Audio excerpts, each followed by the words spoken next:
अस्सलाम वालेकुम। अहमद शुएब टॉक्स में खुशामदीद कहा जाता है। सबसे पहले तो हमारे चैनल की हौसला अफजाई के लिए इसको सब्सक्राइब भी करें और आगे शेयर भी करें। आज मेरे साथ जो शख्सियत मौजूद हैं वो एक बेसिकली अदबी और शेर व शायरी के साथ मुंसलिक हैं। मेरी मुराद जनाब आफ्ताब साहब। बहुत शुक्रिया। वालेकुम अस्सलाम। सबसे पहले तो मैं शुक्रगुज़ार हूँ अहमद शुएब टॉक्स की पूरी टीम का और आपका कि आपने गुफ्तगू का और लोगों से मिलने का, दोस्तों से बातचीत करने का मौका दिया है, तो आपका बहुत शुक्रिया। तो सबसे पहले सवालात का सिलसिला शुरू करते हैं नाज़रीन। तो इनसे जानेंगे आपने बेसिक तालीमात कहाँ से हासिल की? बुनियादी तौर पर प्राइमरी तक तो मैं अपने गांव में ही पढ़ता रहा हूँ, यहाँ धन सिंह में। उसके बाद मैट्रिक गवर्नमेंट हाई स्कूल में क्लोडगंज से किया मैंने, और इंटरमीडिएट में चिश्तियाँ पोस्ट ग्रेजुएट कॉलेज से पढ़ता रहा।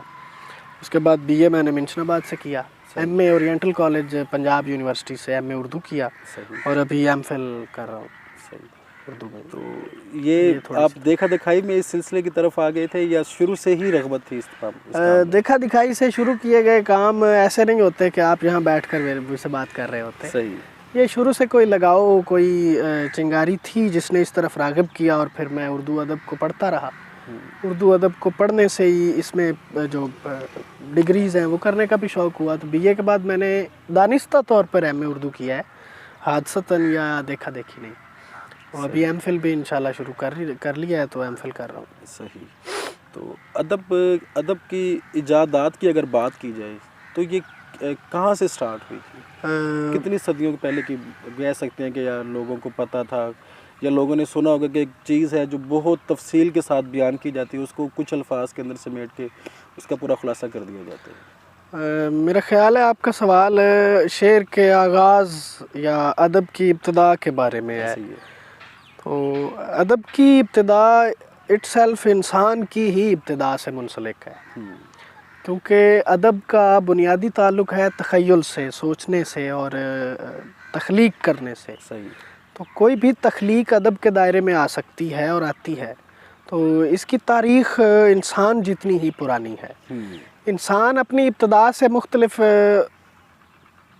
इजादात करता रहा है, मुख्तलिफ़ शोबों में अपनी नई नई तख्लीक़ात पेश करता रहा है। वो मुसव्वरी हो, मौसीकी हो, म्यूज़िक हो, वो कोई शेरी तख्लीक हो, तस्वीरकारी हो, मुजस्मा साजी हो, तो ये सब इंसान के ही तख्लीक करते हैं। तो ये इंसान जितनी ही पुरानी तारीख़ शेर की भी है, शेर भी तख्लीक है, फ़न पारा है।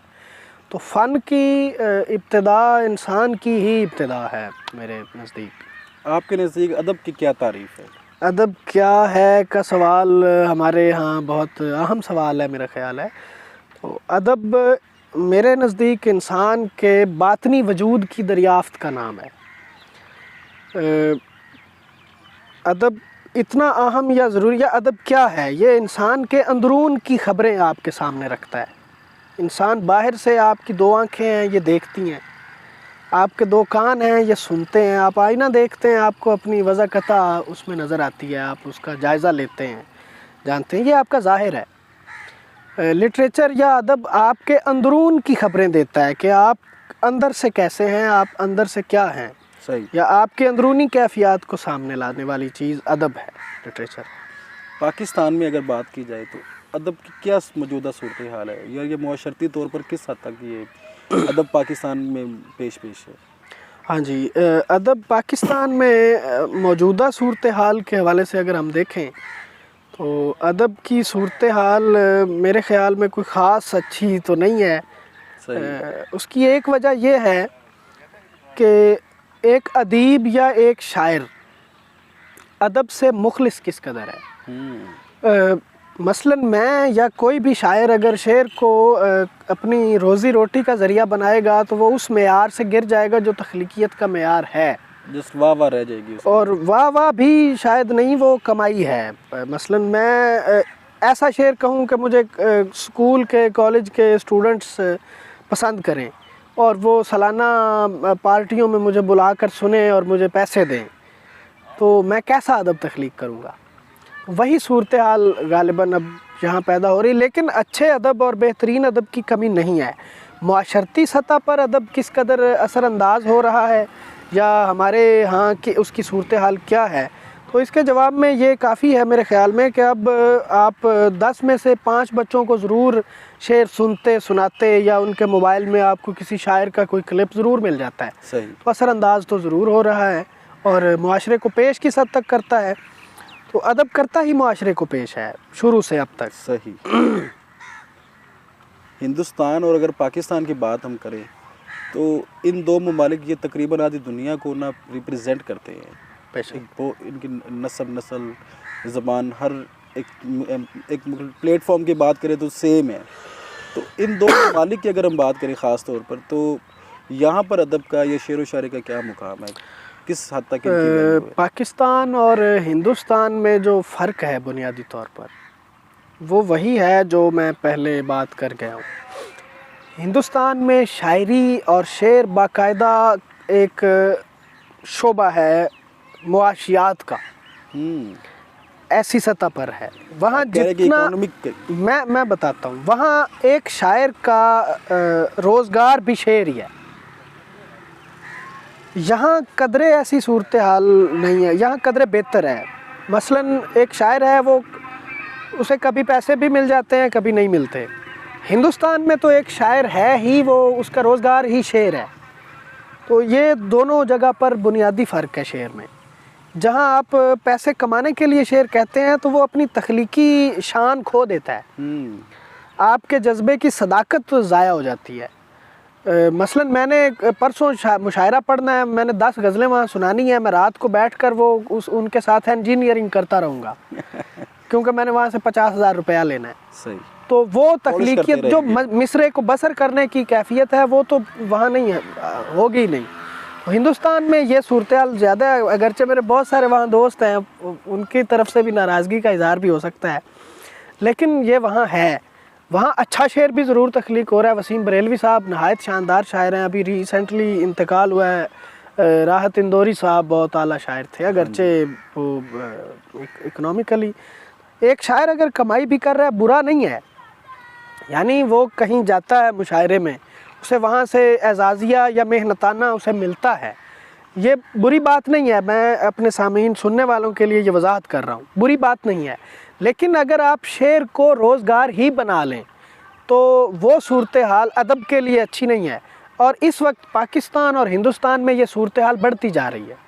हमारे जो चंद नाम हैं, मैं नाम नहीं लूँगा, वो खालिसतन मुआशी हवाले से ही वो अपने आप को पेश करते हैं और ऐसा हो रहा है। अगर इसी सवाल को मैं आगे बढ़ाऊं तो आपकी नज़र में एक शायर को किस तरह का होना चाहिए?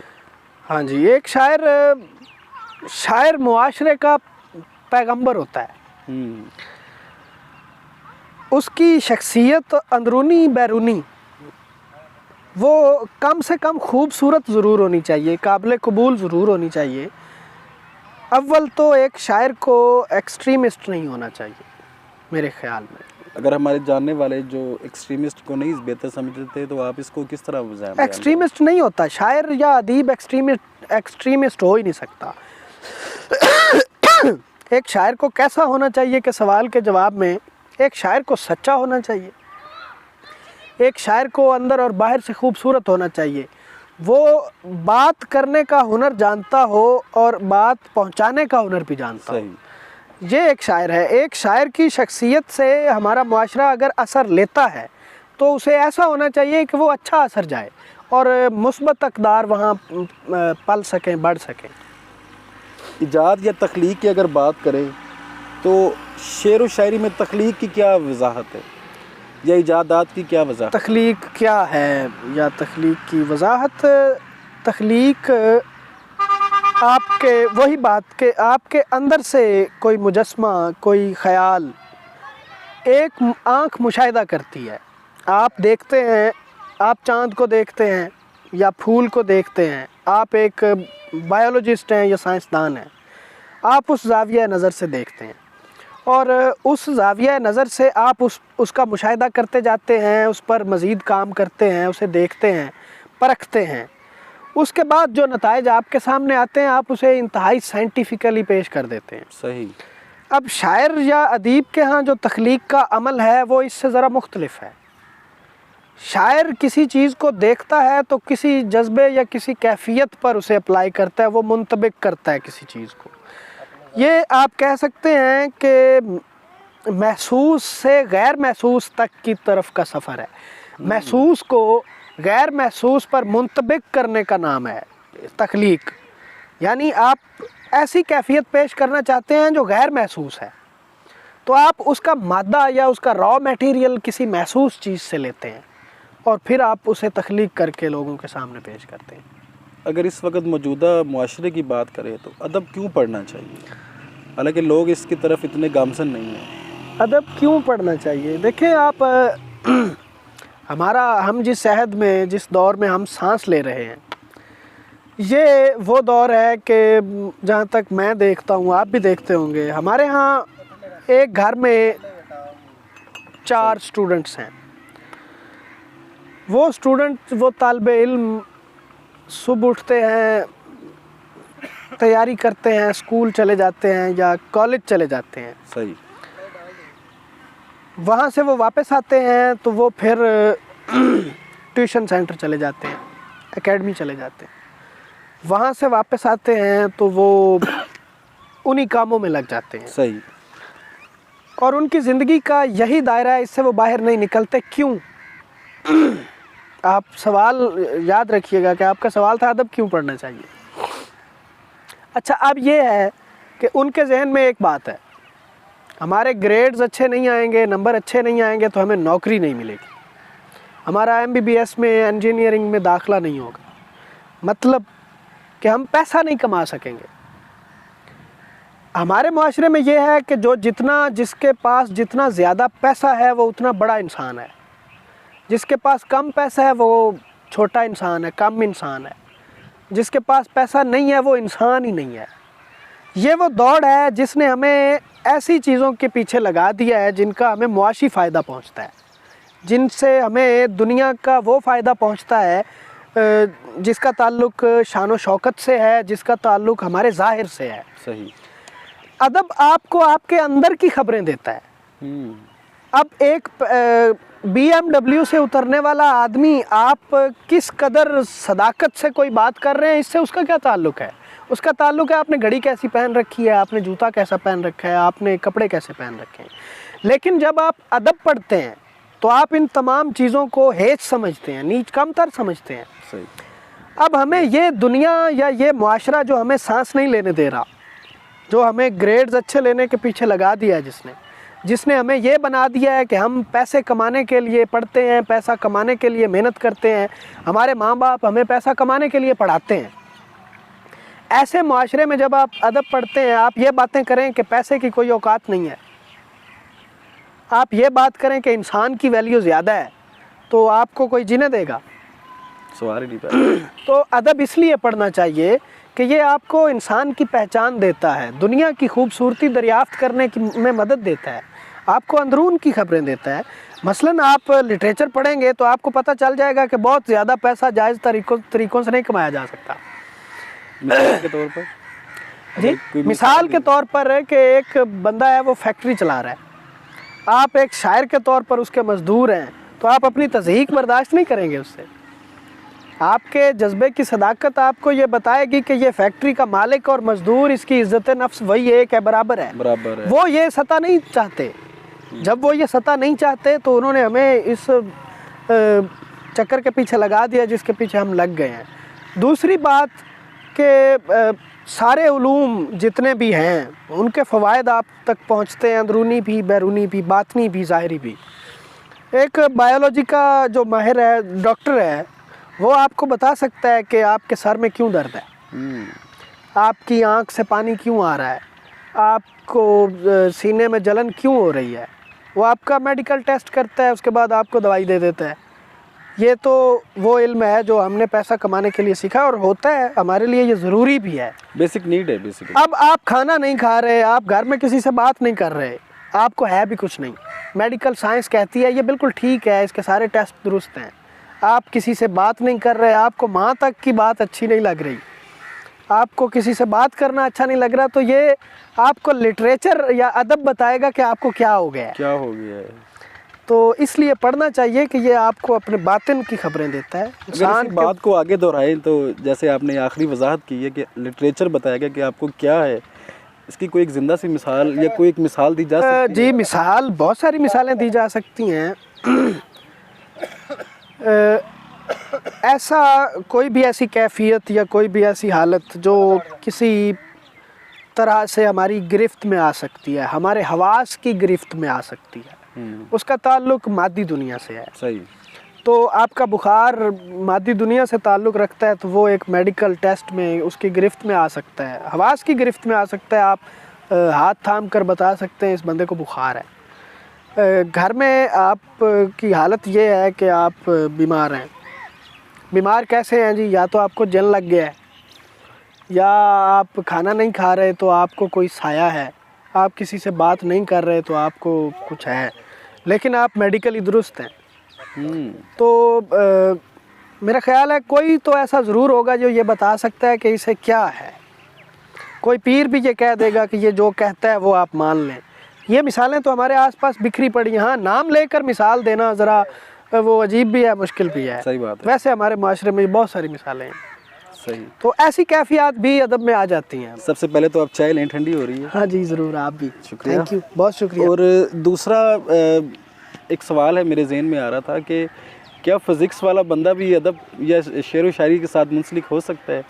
जी क्यों नहीं हो सकता। अदब में इसके बारे में आपने एक शेर भी मुझे सुनाना है। मैं ज़रूर आपको शेर भी सुना दूंगा। फ़िज़िक्स या साइंस जितनी और दीगर जितनी साइंस की जितनी शाखें हैं उनका ताल्लुक़ अदब से है, और ज़रूर है, बहुत मज़बूत रिश्ता है। बाज़ औक़ात किसी फ़न पारे को, शेर को या किसी फ़न पारे को समझने के लिए आपको साइंस से वाक़फ़ियत होना बहुत ज़रूरी है। इतना ज़रूरी है कि आप मीर साहब के कई अशार को तब तक नहीं समझ सकते जब तक आप फ़िज़िक्स नहीं जानते। आप मजीद अमजद को नहीं समझ सकते जब तक आप साइंस नहीं पढ़ते, आप फ़िज़िक्स नहीं जानते। आप ज़मीन की साइंसी तारीख़ से वाकिफ़ नहीं हैं तो आप बहुत सारी चीज़ों से नाबलद रह जाते हैं अदब पढ़ते हुए। अदब तख्लीक करते हुए तो ज़रूर आपको जानना चाहिए, आपको पता होना चाहिए। आज के अदीब को तो मेरे ख़्याल में क्वांटम मैकेनिक्स का भी पता होना चाहिए। वो जानता हो कि इंतहाई छोटे ज़र्रात के अंदर क्या चीज़ है, क्या कैफियत हैं, कैसे वो वहाँ से एक्सप्रेशंस ले सकता है, वो कैसे वहाँ से बात कर सकता है, वहाँ से कशीद कर सकता है चीज़ों को। ये ज़रूरी। मीर साहब का शेर सुना देता हूँ मैं आपको कि आलम किसू हकीम का बांधा तलिस्म है, कुछ हो तो एतबार भी हो कायनात का। अब हमें ये फ़िज़िक्स बताती है कि ये जो सितारा हम देख रहे हैं, अगर इसकी ये रोशनी, ये हमसे कोई 200 नूरी साल या 2 नूरी साल या इतने फासले पर, ये शुमारियात दाएं बाएं हो सकती हैं क्योंकि मैंने रट्टा तो नहीं लगाया हुआ। सही। लेकिन फ़िज़िक्स हमें बताती है कि ये सितारा अगर इतने फासले पर है हमसे, तो आज हम इसकी जो रोशनी देख रहे हैं वो 1 साल पुरानी है। अच्छा। अब मुमकिन है वो 1 साल पहले वो सितारा ख़त्म हो चुका हो, तो हम आज उसकी रोशनी देख रहे हैं, लेकिन वो वहाँ ना हो। फिर हमें फ़िज़िक्स बताती है कि जब रोशनी किसी बहुत भारी मास, बहुत भारी वजूद के करीब से गुज़रती है तो वो उसे अपनी तरफ खींच लेता है, उसकी तरफ मुड़ जाती है। तो वो चीज़ जो हमें दिखाई दे रही होती है उस रोशनी की वजह से, वो उसकी असल पोजीशन नहीं होती। सही। मसलन ये सितारा हमें जिस जगह दिखाई दे रहा है, ये उसकी असल जगह नहीं है, असल मकाम नहीं है, ये अपने इस मकाम से कहीं और वाक़ है। सही। तो ये तलिस्म ही है। फिर अब सिर्फ तलिस्म को बयान करने के लिए ये मिसालें देते हैं, तो ये मिसालें आपको साइंस मुहैया करती है, ना कि आपको मैं और आप। अदब में तसव्वुफ़ या इसके रुझानात कैसे जन्म लेते हैं? अदब में जो रुझानात तसव्वुफ़ है या दीगर कुछ रुझानात हैं, तरक्की पसंदी है या बहुत सारे और भी हैं, ये कैसे जन्म लेता है? असल में तो बात ये है कि तसव्वुफ़ कैसे जन्म लेता है, अदब में तो वो बाद में आ ही जाएगा। सही। मेरे ख़्याल में तसव्वुफ़ ज़िंदगी और ज़िंदगी के तल्ख़ हक़ाइक़ या इसके लवाज़मात से फ़रार इख्तियार कर लेने का नाम है। सही। तसव्वुफ़ बर्रे सग़ीर में आपको दिखाई देता है कि एक जंग हुई है और उस जंग में तहस नहस कर दिया गया पूरे इलाके को। वहाँ दो तरह के रवैये जन्म लेंगे। एक रवैया ये होगा कि वो लोग बगावत करेंगे, लड़ेंगे, कट जाएंगे, मर जाएंगे। दूसरा रवैया ये है कि ये सारी चीज़ें छोड़कर आप अलहदा हो जाएंगे। ये तसव्वुफ़ था।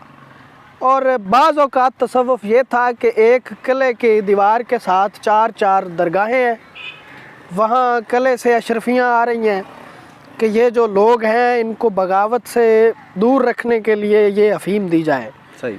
आप देखें कि तसव्वुफ़ की तबलीग करने वाला आदमी BMW से उतरेगा, उसने कोई 2 लाख की घड़ी पहन रखी होगी, वो स्टेज पे आएगा, आपसे कहेगा कि अगर 10 दिन से भी भूखे हो तो अल्लाह का शुक्र अदा करो। अब ये रवैया जब जन्म लेगा तो वो ज़ाहिर है फिर लिटरेचर में भी आ जाएगा, दीगर शोबों में भी आ जाता है। क्लासिकल और जदीद अदब में किस तरह फ़र्क किया जा सकता है? कोई फ़न पारा है, सही, शेर है, नस्र है, कोई मुजस्मा है, कोई तस्वीर है, या कोई भी ऐसी तख्लीक या कोई आर्टिस्टिक पीस है कोई, उसे हम क्लासिक कब कह सकते हैं या उसे हम मॉडर्न जदीद कब कह सकते हैं? क्लासिक या क्लासिकल ये है कि किसी दौर में तख्लीक किया गया कोई फ़न पारा, कोई शेर, कोई नज़्म, कोई तस्वीर, कोई भी चीज़, वो क्लासिकल उस वक्त है जब उसने आने वाले दौर को बुनियादें फराहम की हों, वो क्लासिकल है। आप कंप्यूटर को देखते हैं तो जो चार्ल्स बेबेज ने बनाया था वो इस कंप्यूटर से कितना मुख्तलिफ था, लेकिन उस कंप्यूटर ने इस कंप्यूटर को बुनियाद फराहम की थी। वो क्लासिकल है, ये मॉडर्न है। एक आइडिया था जो आने वाले दौर के लिए बुनियाद बनता है, मज़ीद मॉडिफाइड होता गया, वो क्लासिक है। और जदीद ये है कि अब हमारे हम ये एक किसी और इंटरव्यू में भी मुझसे पूछा गया था कि जदीद शेर क्या है, तो मैं अक्सर ये बात कर देता हूँ कि जदीद फ़न पारा वो है जो जदीद तर्ज़ एहसास पर पूरा उतरता है, जो किसी दौर के जदीद तर्ज़ एहसास को अपील करता है, वो जदीद है। वरना शेर में ट्रैक्टर का लफ्ज़ इस्तेमाल कर देने से तो वो जदीद नहीं है। वो जदीद जज्बे को, जदीद सोच को या जदीद तर्ज़ एहसास को किस हद तक मुतमईन कर सकता है, वो जदीद है। एक शेर मेरे ज़हन में आ रहा है कि लंबी सड़क देखकर कभी कभी मुझे ख़्याल आता है, लंबी सड़क देखकर कभी कभी मुझे ख़्याल आता है कि कोई इससे लंबी ज़बान भी रखता है। तो ये क्या जदीद है, ये बस ऐसे टांगे बाजू सारा कुछ तोड़ के एक ऐसा तस्वुर? या बड़ी माजरत के साथ ये शेर ही नहीं है, बस ये कहीं पे सुना था, ये शेर ही नहीं है। मैंने ज़रूरी समझा कि इसके मुतल्लिक़ चलें, वो आपने अच्छा किया है। वैसे ये शेर ही नहीं है क्योंकि शेर के तख्लीकी तंजीमी असूल होते हैं, तो ये तो तंजीमी कवानीन के हवाले से भी शेर नहीं है। बाकी ये है कि कोई बात ऐसे ही किसी रिदम में 1 2 3 4 5 6 7 8 9 10 11 12 13 ये आहंग भी है, ये सुनने में भी अच्छा लग रहा है, ये शेर रही है। सही सही सही। तो अगर अब मौजूदा सूरत हाल की बात करें आफ्ताब साहब, तो 10वीं क्लास मैट्रिक में और इंटरमीडिएट में कुछ हिस्सा नसर एक ऐसा होता है कि जहाँ पर एक मखसूस से 1-2 पेज के ऊपर ना शेर व शायरी आती है, या एक सवाल दे दिया जाता है नाजरीन जिसके अंदर आपको 10 नंबर भी दे जाते हैं, उसके मतलब आप खुलासा कर दें। तो जिस तरह आप सब्जेक्ट्स हैं, English, Urdu, physics, chemistry, biology, आगे स्पेशलिस्ट आगे जहाँ आपने स्पेशलाइज़ करना है, तो क्या आप नहीं समझते कि पाकिस्तान के अंदर एक अलग से बुक हो जो अदब भी सिखाए, शेर व शायरी के मुतल्लिक़ भी बताए? कुछ ऐसा नहीं होना चाहिए? अगर आप कोई पैगाम देना चाहें तो। निज़ाम तालीम की तरफ आपका इशारा है, मुझे ख्याल है। हमारे यहाँ जो निसाब की अगर आप बात कर लें, जो निसाब हमारे बच्चों को पढ़ाया जा रहा है या जो मैंने भी पढ़ा है, आपने भी पढ़ा है, हमारे असातिज़ा ने भी पढ़ा है, सही, वो निसाब हरगिज़ भी किसी स्टूडेंट के साइकोलॉजिकल मेयार उसके माशरती मेयार या उसके किसी भी मेयार पर पूरा नहीं उतरता। नाहम जमात के बच्चे की उम्र कितनी होती होगी? 14-15 साल। छोटा बच्चा है, छोटा बच्चा है। वो गालिब का आप उसे वो शेर पढ़ा रहे हैं जो पढ़ाने वाले को भी नहीं आता। सही। तो वो उससे उकताएगा, उससे बोर होगा, जस्ट वो नंबर लेगा, पास वो नंबर लेने के लिए रट्टा लगाएगा। फिर क्या होता है, चूँकि आप नाहम जमात में बैठे हुए स्टूडेंट को गालिब और मीर का वो शेर पढ़ा रहे हैं जो पढ़ाने वाले को भी बेचारे को नहीं पता। फिर होता क्या है, फिर ये होता है कि वो कोई ना कोई किताब ऐसी आपको तजवीज़ कर देगा, सजेस्ट कर देगा कि वो फ़लाँ हेल्पिंग बुक है, वो ले लें। अब ज़ाहिर है वो खुद जान छुड़ाएगा, उसे पता नहीं है, मैं इसे कैसे समझाऊं। मैं मसलन मेरा भी इसी तदरीस के शोबे से ताल्लुक़ है। आप यकीन करें बाज़ औक़ात परेशानी होती है, अब इन बच्चों को ये बात कैसे समझाई जा सकती है। जो चीज़ आप MA उर्दू या MPhil उर्दू के स्टूडेंट को समझाने में आप आर महसूस कर रहे हो, वो आप पढ़ा दें नाहम में, वो बच्चा ये समझ नहीं पाएगा, उस्ताद समझा नहीं पाएगा। बोझ डालने वाली बात हो गई, फिर समझा नहीं पाएगा उस्ताद, बच्चा समझ नहीं पाएगा। तो क्या होगा, वो मेरे जैसे आप जैसे जो हेल्पिंग बुक्स लिखते हैं उनका कारोबार चमकता है इससे। और वो अपना माफिया आप कह सकते हैं, कारोबार चमका जी ज़रूर होगा। मेरे पास इसके शवाहिद तो नहीं है, लेकिन है कहीं ना कहीं गड़बड़ तो है ना। अब देखें, हमारे बच्चे को ज़बान के तलफ़ुज़ की ज़रूरत है, दुरुस्त तलफ़ुज़ की ज़रूरत है, उसे ठीक उर्दू बोलने की सिखाए जाने की ज़रूरत है कि वो ठीक उर्दू बोले, ना कि इसकी ज़रूरत है कि वो आपको नाम में पढ़ता है तो वली दक्कनी के शेर पर गुफ्तगू करता हुआ नज़र आए। ऐसा नहीं हो सकता। सही। उसकी तरबियत का आगाज़ जिस अंदाज में होना चाहिए वैसे नहीं होता। हम उसे पहली सीढ़ी पर कदम नहीं रखवाते, हम उसे ग्राउंड पर खड़े होकर छत पे छलांग लगाने का कहते हैं। तो फिर वो लंगड़ी लूली डिग्री लेता है, लंगड़ी लूली तालीम होती है उसकी। आप फिर उससे फिर आप 10 साल बाद भी उससे किसी शेर पे बात करते हैं तो वो बात नहीं कर सकता उस तरह जिस तरह की होनी चाहिए।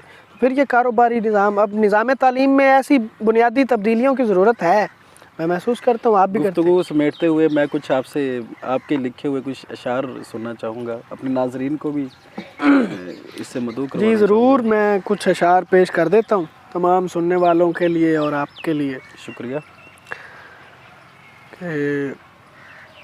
रंजिशें सब मिटा के आया हूँ, रंजिशें सब मिटा के आया हूँ, मैं बहुत दूर जा के आया हूँ।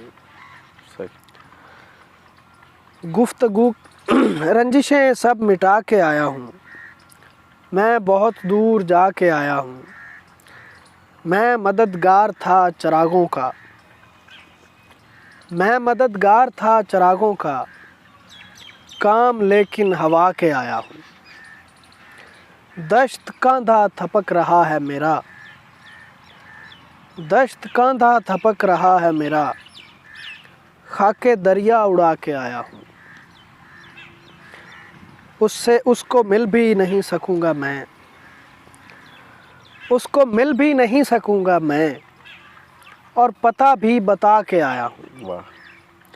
वो भी खुद को वली समझता है, वो भी खुद को वली समझता है, जिसको पागल बना के आया हूँ। एक गज़ल के 2-3 शेर और सुना देता हूँ। अक्स की जान पर बनी हुई है, अक्स की जान पर बनी हुई है, आईने में हवा चली हुई है। गुफ्तगू की तो खैर बात ही क्या, गुफ्तगू की तो खैर बात ही क्या, खामोशी भी तेरी घड़ी हुई है। फैल जाए न सारी बस्ती में, फैल जाए न सारी बस्ती में, बात दीवार ने सुनी हुई है। इसलिए आग थूकता हूँ नवाब, सर्द मेहरी जो मैंने पी हुई है। बहुत शुक्रिया जी। तो हमारे चैनल के आगाज़ से आपके एक तो शुक्रिया भी अदा करेंगे, लेकिन उससे पहले हमारा एक रैपिड फायर होता है जिसके अंदर हम कुछ समाजी या जो आपकी फील्ड के हैं, अदबी होंगे, शायर होंगे, उनका किसी का नाम लेंगे, कुछ पर्सनैलिटीज़ का, सियासी भी लेंगे, तो उनके मुतालिक आपने कुछ जुमलात के अंदर बताना है। मिंशनाबाद के शायर हैं अली कबीर साहब, उनके बारे में बताएं। अच्छे आदमी हैं। अच्छे आदमी हैं। और इसके अलावा हैं उमैर हनफी साहब हैं, कालम निगारी करते हैं, बड़ी छोटी उम्र में उन्होंने स्टार्ट कर दी थी, उनके मुतालिक सरापा मोहब्बत। सरापा मोहब्बत। कुछ सियासी नाम अगर मैं गिनवाऊँ तो मियाँ फ़िदा हुसैन कालूका भट्टू साहब, बेहतरीन सियासतदान। क्या वो कुछ ऐसे कोशिशें कर रही हैं कि पाकिस्तान, तो हाई लेवल की बात आती है ना, अगर वो अपने हलके के अंदर कुछ ऐसे मतलब कोई ऐसे मतलब ना काम करवा दें या कोई ऐसे वो तकरीबात करवा दें अदबी लिहाज से, क्या समझते हैं कि उनको ये काम करना चाहिए? अदबी काम सियासतदानों का काम ही नहीं है। कुछ होते हैं जैसे कुछ ख़ास दिनों के अंदर आ जाते हैं, करने चाहिए। अब देखें ये जो सियासत, चले अब आपने इसकी तफसील पूछ लिया तो अब मुझे मौका दे बात कर रहे हैं। शेर या अदब की सरपरस्ती हुकूमतें करती रही हैं, लेकिन मेरा ये नज़रिया कि ये हुकूमत का काम नहीं है। सही। हाँ, ये ज़रूर है कि अदब की तरवीज के लिए हुकूमत कोई काम करे, हुकूमत मुशायरे ना करवाए। सही। वो बच्चों को ऐसा सिलेबस पढ़ा दें कि उनको अदब की समझ आए। हाँ, मियाँ फ़िदा हुसैन साहब की हद तक अगर आप बात करें तो अभी तक तो कोई अदबी प्रोग्राम वहाँ ऐसा उनके ज़ेरे एहतमाम तो नहीं हुआ। वैसे ज़ाहिर है वो बड़े सियासतदान हैं, ज़ीरक सियासतदान है मेरी नज़र में, तो चलें वो करवा दें। अब हाँ, उनके जो साहबजादे हैं मियाँ अहमद, मैं उनकी तरफ भी आ रहा था वैसे आपको लेकर। मियाँ अहमद, मोहम्मद अहमद वट्टू साहब, वो बहुत अच्छे, खुद बहुत अच्छी समझ बूझ रखते हैं शेर व अदब की। सही। और यकीनन वो अदब के हवाले से काम करेंगे। बल्कि पिछले दिनों मेरी उनसे डिस्कस भी हुआ है उनसे ना, हम यहाँ मिंशनाबाद में कोई अदबी कॉन्फ्रेंस करवाने जा रहे हैं, तो इस हवाले से अब ये सियासत को हम इसमें इन्वॉल्व कर लेंगे।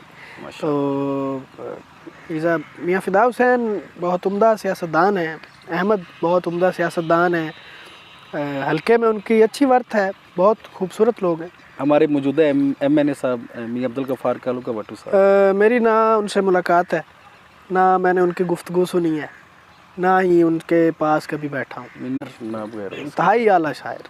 अताउल्लाह कासमी साहब, भांड भांड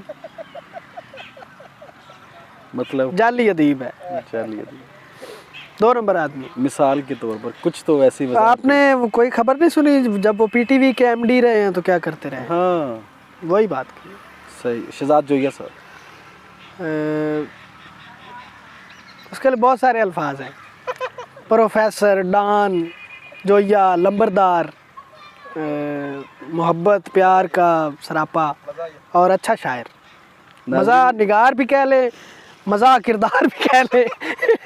बहुत अच्छे आदमी हैं, बहुत प्यारे आदमी। नाजरीन, अगर आप कुछ आवाज़ें साथ सुन भी रहे हैं तो हमारी कुछ ऑडियंस है जो कैमरा मैन नहीं दिखा पाएगा आपको, तो वो साथ साथ एंजॉय भी कर रहे हैं, तो इस चीज़ की माजरत अगर कुछ आवाज़ें आपको आ भी रही हैं। अली अकबर नातिक साहब, अली अकबर नातिक बहुत बड़ा अदीब है, बहुत बड़े शायर हैं और नस्ल निगार भी उतने ही बड़े हैं और बहुत सच्चा इंसान।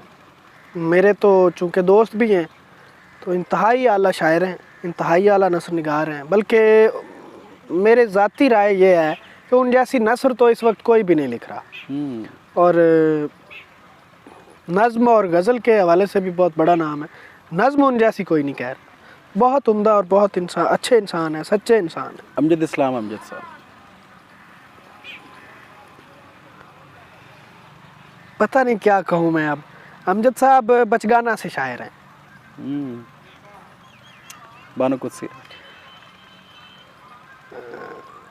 बानो कुदसी यार हफीम बेची है, खूब बेची है तसव्वुफ की।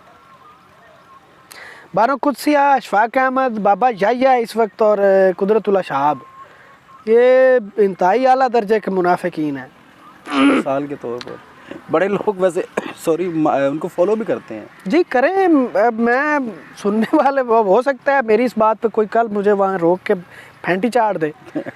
लेकिन बात ये है कि मेरी ज़ाती राय में आप देखें, मैं ये कहता हूँ कि भाई पैसे की कोई हैसियत नहीं है, इंसान की हैसियत है। बेशक। क्या मैं हकीकत में ये करता हूँ? अगर मैं नहीं करता तो मैं झूठा शायर हूँ। तो ये वही थे। कुछ पैगाम देना चाहिए हमारे नाजरीन को? पैगाम अदब के हवाले से यही कहना चाहूँगा कि आप संजीदा कारी हैं अगर अदब के, तो अच्छे अदब के लिए काम करें, ख़ुद लिखें, पढ़ें। किताबों को फ़रोग़ देने की बहुत ज़रूरत है, तो किताबें ख़रीदा करें, ख़रीद कर पढ़ा करें। वैसे तो बकौल यूसुफ़ी साहब अगर आप किताब चोरी करके भी पढ़ते हैं तो ये भी अच्छी बात है। तो किताबों को आप अपना दोस्त बनाएं, अदब पढ़ें, अदब सुने, और आप इस मुआशरे को, इस दुनिया को खूबसूरत बनाने में अपना किरदार अदा करें। नफ़रत को ख़त्म करने की ज़रूरत है और मोहब्बत को आगे लाने की। इस हवाले से आप जो कर सकते हैं वो आपको करना चाहिए। आखिरी सवाल करूंगा आपसे, फिर इजाज़त चाहेंगे कि आने वाले चंद सालों में मिंशनाबाद या अपने जनूबी पंजाब की बात करें, आप माशाल्लाह काफ़ी मकबूल हैं, तो क्या आप अपने अदबी सरगर्मियों से क्या आप इस हलके की खिदमत कर सकते हैं?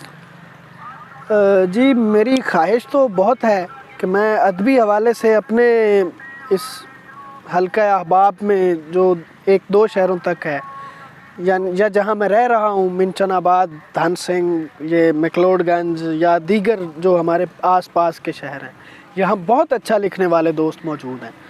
उन सबको किसी एक, अगर वो खुद हो जाए, मैं तो उनसे जूनियर हूँ, सही, तो वो अगर ख़ुद कोई काम करें, मुझे समझें कि ये भी कोई खिदमत कर सकता है, तो मैं हाज़िर हूँ। और वैसे मेरी ये ख्वाहिश है कि मैं जो अदबी काम हो सके, यहाँ कोई लाइब्रेरी बन सके, यहाँ कोई अदबी तंज़ीम संजीदगी से काम करे, मैं उसके लिए अपनी तमाम तर जो खिदमात हैं जो मैं कर सकता हूँ, उसके लिए मैं हाज़िर भी हूँ और मैं करना चाहता भी हूँ, मेरी ख्वाहिश है। चले साहब, थैंक यू, बहुत बहुत शुक्रिया। बहुत शुक्रिया अहमद साहब, आपकी तमाम टीम का मैं शुक्रगुज़ार हूँ कि आप लोगों ने इतना मौका दिया। अस्सलाम वालेकुम। वालेकुम।